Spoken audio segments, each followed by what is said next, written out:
Hello, ആ പറയടാ. ഞങ്ങൾ അച്ഛൻ്റെ റൂമിൽ എത്തിയതേ ഉള്ളൂ. ഹോസ്പിറ്റലിൽ നിന്ന് ഡിസ്ചാർജ് ചെയ്യുന്ന നേരം ഇങ്ങോട്ടാണ് വന്നത്. ഗുരുടി ഉണ്ട് കൂടെ. ഇല്ല, എന്തേലും ഉണ്ടോ വിളിക്കാം. ആരടാ? ആൽവിനെ അച്ഛാ, ഡിസ്ചാർജ് ചെയ്യാന്നറിയാൻ വിളിച്ച.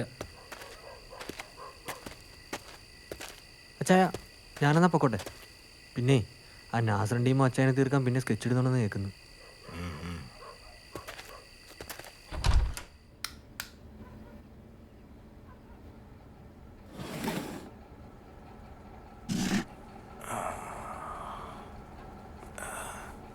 കുപ്പി കാറിലില്ലടാ. അച്ഛായ, മരുന്ന് തീരുന്നവരെങ്കിലും കഴിക്കരുതെന്നല്ലേ ഡോക്ടർ പറഞ്ഞേക്കുന്നത്? അടിക്കാതെ പറ്റില്ലടാ. അടിക്കാതെ ഇട്ടൊന്നും ഉറങ്ങാനും പറ്റില്ല.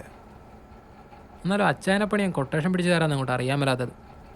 നമ്മളന്വേഷിച്ചത് ബാക്കിയുള്ള സുദേവ് മാത്രം. പക്ഷേ വാക്കത്ത് സേമനെ തൊട്ടാ പള്ളി കത്തി കയറുന്നവൻ അറിയാം. അതുകൊണ്ട് അവനായിരിക്കല. നല്ല തലവേദന ഉണ്ട്. നീ ആ കുപ്പിങ്ങെട്.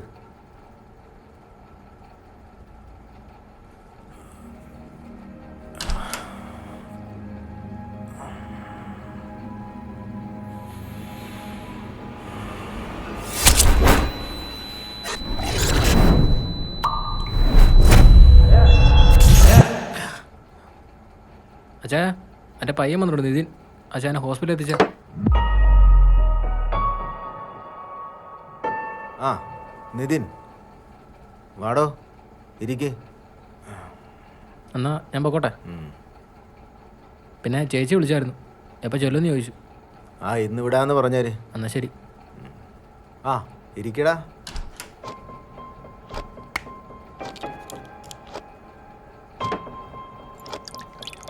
താനെങ്ങനാ കഴിക്കുമല്ലോ അല്ലേ? ഇടയ്ക്കൊക്കെ.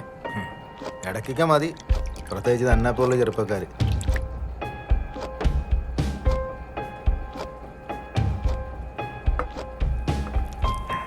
നിതിനെ, നീ ഇല്ലായിരുന്നെങ്കിൽ ഞാനിന്ന് ജീവനോടെ ഉണ്ടാവില്ല. കുപ്രസിദ്ധ ഗുണ്ടാ നേതാവ് വാക്കത്ത് സൈമൺ അജ്ഞാതരാൾ കൊല്ലപ്പെട്ടു. അതാവും ബോക്സ് ന്യൂസ്. ഇതിനെങ്ങനെ തക്ക സമയത്ത് ആ വഴിയെത്തി? അത് ഞാനൊരു ഫ്രണ്ടിൻ്റെ വീട്ടിൽ പോയതായിരുന്നു. അപ്പോൾ വഴി തെറ്റി, അങ്ങനെ കയറി വന്നേ. അതേതായാലും നന്നായി. അതുകൊണ്ട് ഇതിനെന്നെ കാണാനും കൃത്യസമയത്ത് ഹോസ്പിറ്റലിൽ എത്തിക്കാനും പറ്റി. ദൈവമാണ് നിതിനെ ആ സമയത്ത് അവിടെ എത്തിച്ചത്. അതെ അതെ, ദൈവം തന്നെ എത്തിച്ചത്.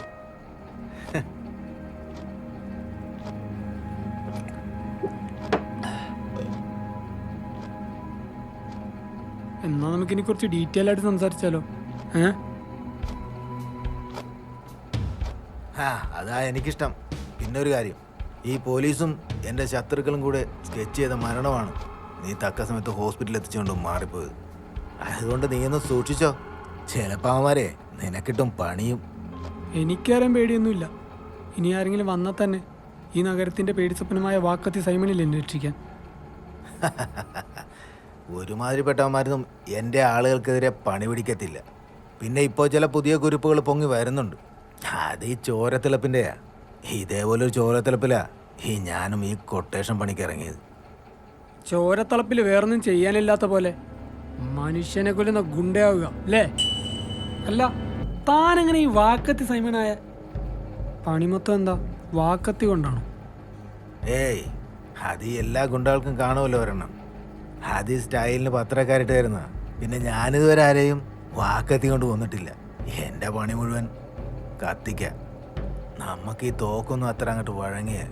എൻ്റെ മെയിൻ പണിയായതും കത്തിയ.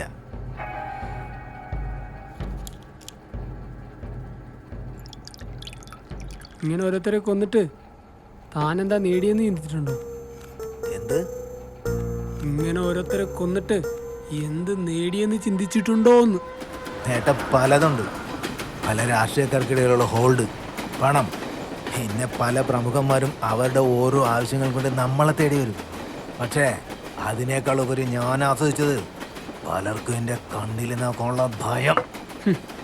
എത്ര കാലം ഉണ്ടാവും മറ്റുള്ളവർക്ക് ഈ ഭയം? മറ്റൊരു വാക്കത്ത് സേമൻ തൻ്റെ മേൽ വരുന്നവരെ അത്രയൊക്കെ ഉള്ളൂ. അതിപ്പോൾ ഏത് മേഖലയിലും അങ്ങനെയാണല്ലോ. പുതിയ ആൾക്കാർ വരുമ്പോൾ പഴയ ആൾക്കാർ മാറിക്കൊടുത്തല്ലേ പറ്റൂ. ഒരുപാട് പേരെ കൊന്നതിൽ വലിയ അഭിമാനം ഉണ്ടല്ലേ? എനിക്ക് ചില വ്യവസ്ഥകളൊക്കെ ഉണ്ട്. തന്തയിലാണ് വാങ്ങിക്കുന്ന പല നാറുകളെ പണിയുള്ള കൊട്ടേഷൻ മാത്രമേ ഞാൻ എടുത്തിട്ടുള്ളൂ. ഇതിലും ചില എത്തിക്സുകളൊക്കെ ഉണ്ടേ. എത്തിക്സ്?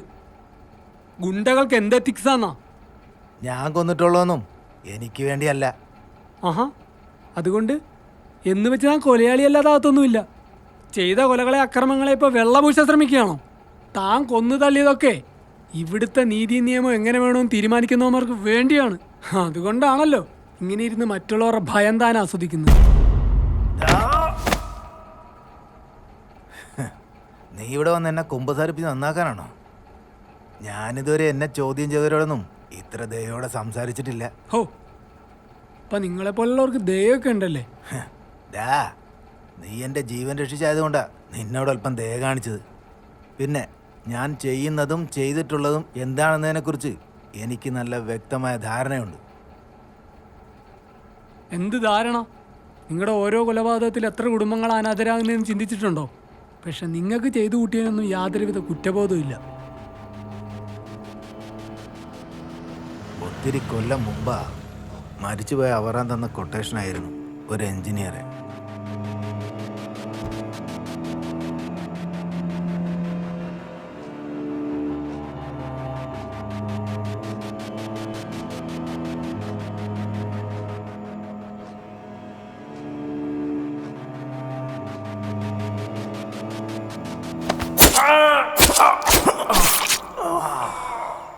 പക്ഷേ തന്ന ഇൻഫർമേഷൻ തെറ്റി.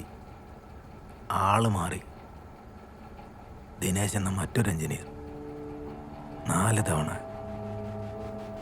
തവണയാ അയാളുടെ ദേഹത്ത് ഞാൻ കത്തി ഇറക്കിയത്. വണ്ടിക്കകത്ത് അയാളുടെ കുഞ്ഞുണ്ടായിരുന്നു.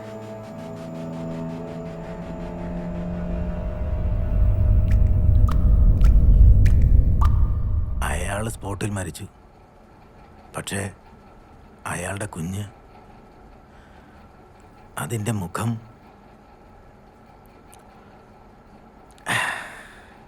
ആ കുഞ്ഞ് അത് പല രാത്രികളും എൻ്റെ ഉറക്കം കെടുത്താറുണ്ട്. ഞാൻ ചെയ്ത കൊട്ടേഷനുകളിലെ ഒരേ ഒരു അബദ്ധം, ഒരേ ഒരു കുറ്റബോധം, അതാണ്. ഓ, അപ്പൊ തനിക്കെല്ലാം ഓർമ്മയുണ്ടല്ലേ? നിതിനെ, നിതിൻ ദിനേശ്, നീ നേരത്തെ പറഞ്ഞ ആ പാവ എഞ്ചിനീയറിന്റെ മകൻ സെബാസ്റ്റ്യൻ.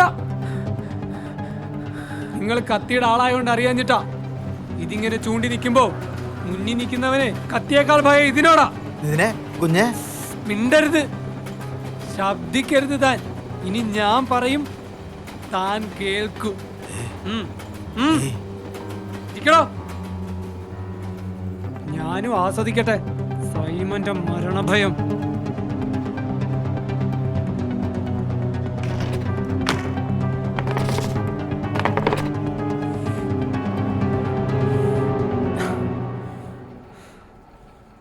അമ്മയില്ലാത്ത എന്നെ ഒരുപാട് കഷ്ടപ്പെട്ടിട്ടാണ് എൻ്റെ അച്ഛൻ വളർത്തിയത്. നീ നഷ്ടപ്പെടുത്തിയ എൻ്റെ അച്ഛനെ മാത്രമല്ല, ഞങ്ങളുടെ കുടുംബം, എൻ്റെ ജീവിതം.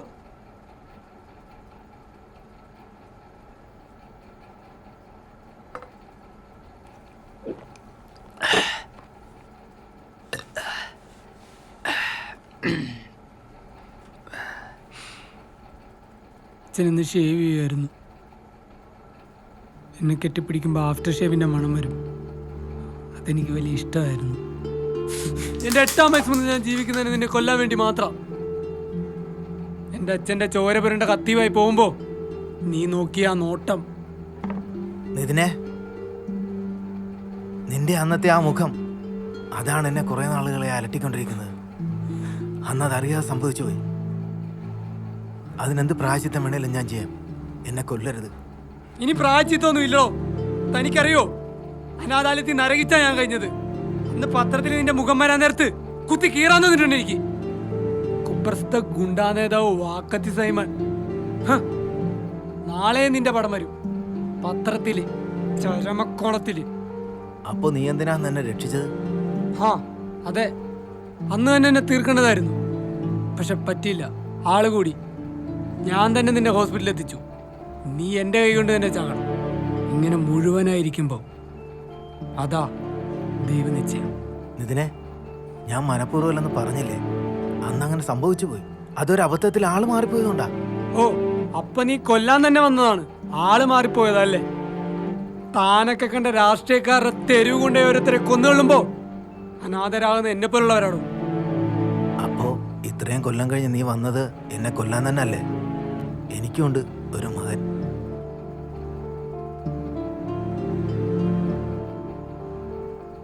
പക്ഷെ ഞാൻ കൊല്ലുന്ന ഏതെങ്കിലും ഒരു പാവത്തിനെയല്ല, സൈമണെയാണ്.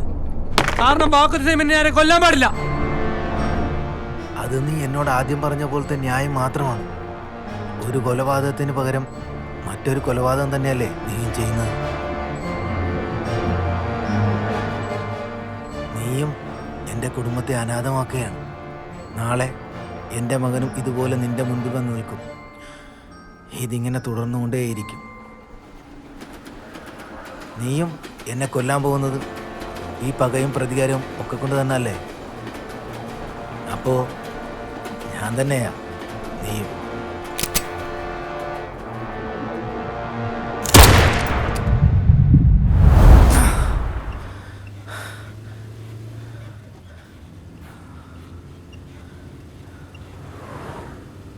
എന്തു പറ്റിച്ചാ?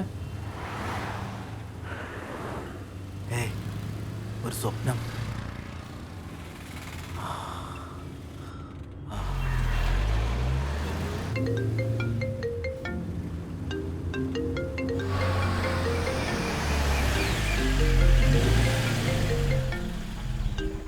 ഉരുടിയാണല്ലോ.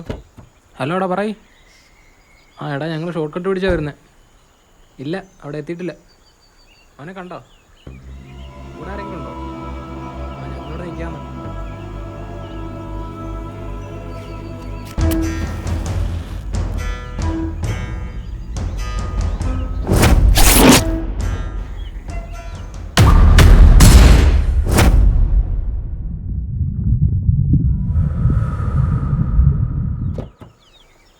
ആ ഓക്കെ, ശരിയെന്നാ. അച്ഛാ, ഒരു പാലം വരെ ആയിട്ടുള്ളൂ. നമ്മളോട് നിൽക്കാൻ പറഞ്ഞു.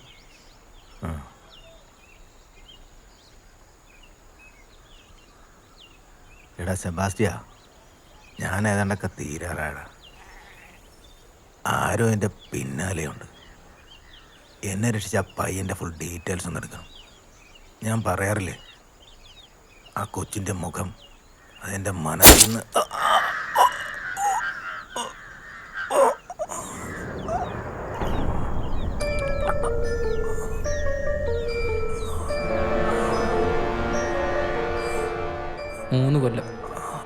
മൂന്ന് കൊല്ലം വേണ്ടി വന്നു നിൻ്റെ വിശ്വസ്തനാവാൻ, നിന്നെ തീർക്കാൻ ഒരു അവസരം കിട്ടാൻ. ഇതിപ്പോൾ നാസറിൻ്റെ സുധേവൻ്റെ കണക്കിൽ കയറും.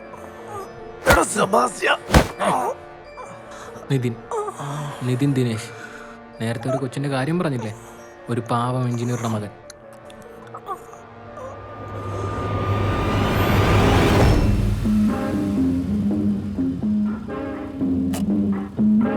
അച്ഛനിപ്പോൾ വരാട്ടാ.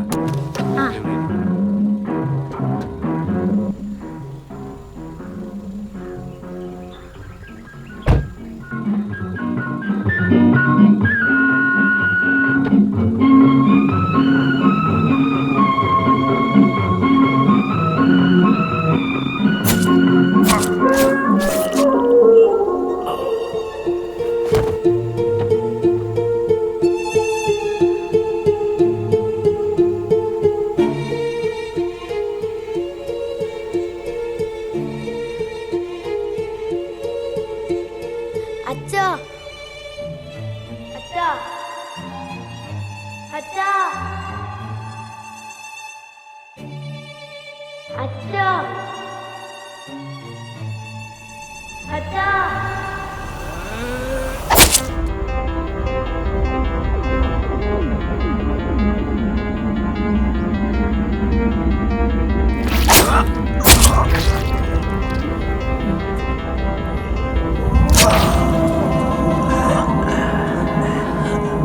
പക, പ്രതികാരം, കണ്ണിന് കണ്ണ്, പല്ലിന് പല്ല്.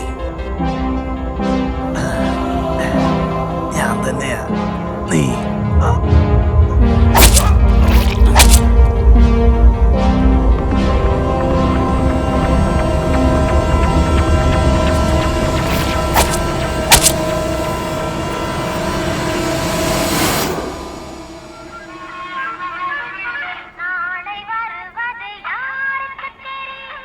അച്ഛാ എൻ്റെ പയ്യൻ വന്നിട്ടുണ്ട് നിതിൻ.